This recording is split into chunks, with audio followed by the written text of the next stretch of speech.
Olá, seja muito bem-vindo e bem-vinda a mais uma aula da semana da terapia manual intramuscular. No vídeo de hoje eu quero concluir essa nossa semana explicando alguns modelos das técnicas de agulhamento seco que existem e que é ministrado também no nosso treinamento.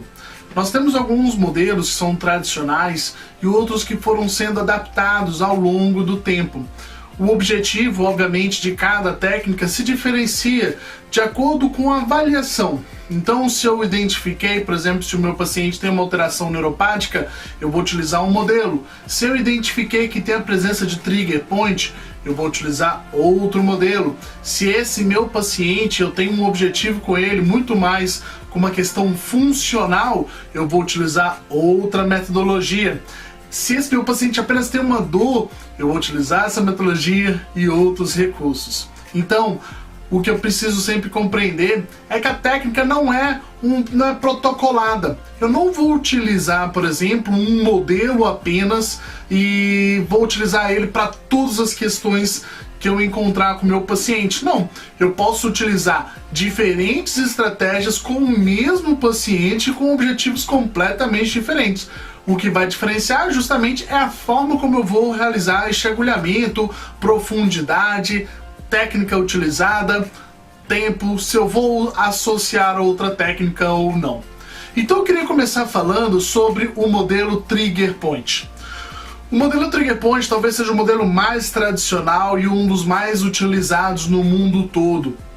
O modelo Trigger Point, baseado na metodologia de avaliação de Trigger Points, pontos gatilhos da Giant Travel, né, aquele mapeamento onde se consegue identificar os pontos de Trigger Point e as suas zonas de referência de dor. Então o agulhamento que é feito é tudo baseado neste modelo. Então tem um processo de investigação, identificação desses pontos gatilhos e utilização da técnica, voltado diretamente para esse ponto gatilho e utilizando a técnica de pistonagem. O objetivo é fazer com que esse trigger point ele se dissolva através ali dessa estratégia que vai emitir, além de um efeito elétrico, eu tenho um efeito de vasodilatação, um efeito local, eu tenho um efeito nas placas de actina e miosina, eu vou gerar um potencial de ação, fazendo com que essas placas elas voltem a se contrair da forma adequada. Então, dentro dessa visão, dentro desse modelo Trigger Point, eu tenho algo mais especificado apenas se pensando no Trigger Point. Eu tenho um modelo de estimulação intramuscular, que é um modelo que foi desenvolvido pelo Gun.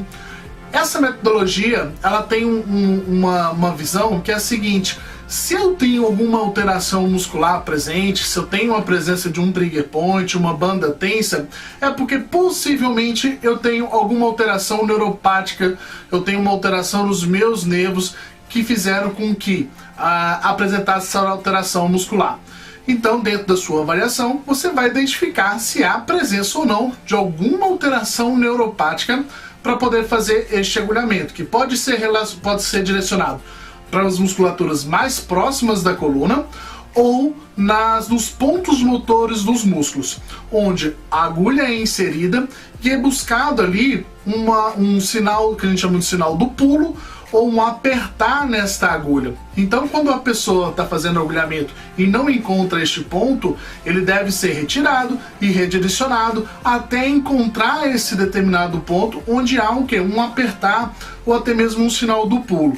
O que é falado muito que não necessariamente o sinal do pulo precisa acontecer ou uma contração forte da musculatura, mas o apertar é fundamental para que a técnica seja realizada da forma correta e o meu sistema nervoso tenha sido ativado nesse processo. Então, esse é outro modelo que é utilizado.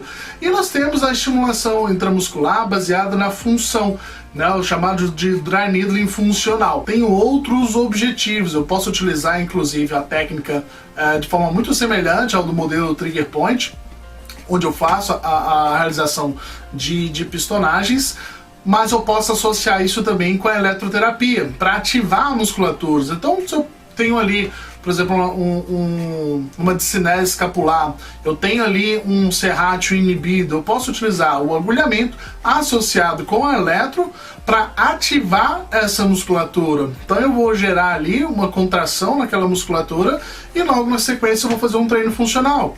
E isso pode ser realizado em qualquer outra musculatura que esteja nessa condição. Ou, por exemplo, um paciente pós-AVE, onde eu tenho ali a musculatura muitas vezes tensa, né? Eu posso fazer esse agulhamento para justamente dissolver essa musculatura,